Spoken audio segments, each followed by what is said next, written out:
Breaking নিউজের দিকে নজর রাখতে হচ্ছে। বাবাকে ধারালো অস্ত্রে কোপ, ছেলের বিবাহ বহির্ভূত সম্পর্কের প্রতিবাদ আর সম্পর্কের প্রতিবাদ করায় বাবাকে কোপ। অনুপ রয়েছে আমাদের সঙ্গে, অনুপ বিশ্বাস আরো বিস্তারিত বলবে। অনুপ, দেখো, ক্যানিং থানার দুর্গাবাড়ি গ্রামে কিন্তু গতকালকে নূর মোহাম্মদ লস্কর নামে এক ব্যক্তি জখম হয়। তিনি জানান যে ছেলের বিবাহ বহির্ভূত সম্পর্কের কারণেই তিনি বারণ করেছিলেন।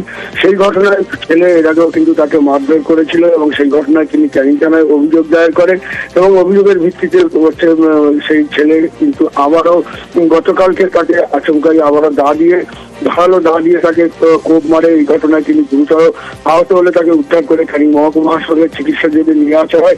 এই ঘটনায় নূর মোহাম্মদ গতকালই কিন্তু ক্যানিং থানায় অভিযোগ দায়ের করে। অভিযোগের ভিত্তিতে ক্যানিং থানার পুলিশ গতকাল রাতেই সেই নূর মোহাম্মদের ছেলেকে আটক করেছে পুলিশ।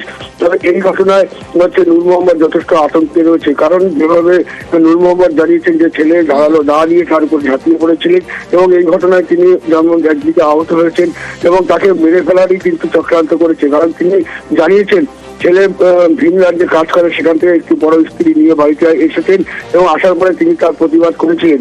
এই ঘটনায় গত কয়েকদিন আগে তাকে মারধর করা হয়েছে। কেন তিনি থানায় অভিযোগ দায়ের করেছেন, সেই কারণে আবারও তার উপরে ধারালো অস্ত্র নিয়ে ঝাঁপিয়ে পড়েন বলে এমনই অভিযোগ করেছেন নূর মোহাম্মদ। বেশ, ধন্যবাদ।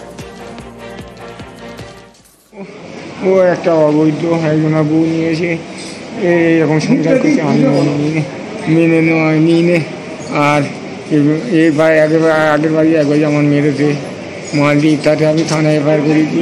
করিও খালি ভাই তুমি আমার কেস করে তো, এই নিয়ে অশান্তি সবসময় হয়ে যাচ্ছে। কে মারলো? কে আপনাকে? আমার বউ, আমার ছেলে।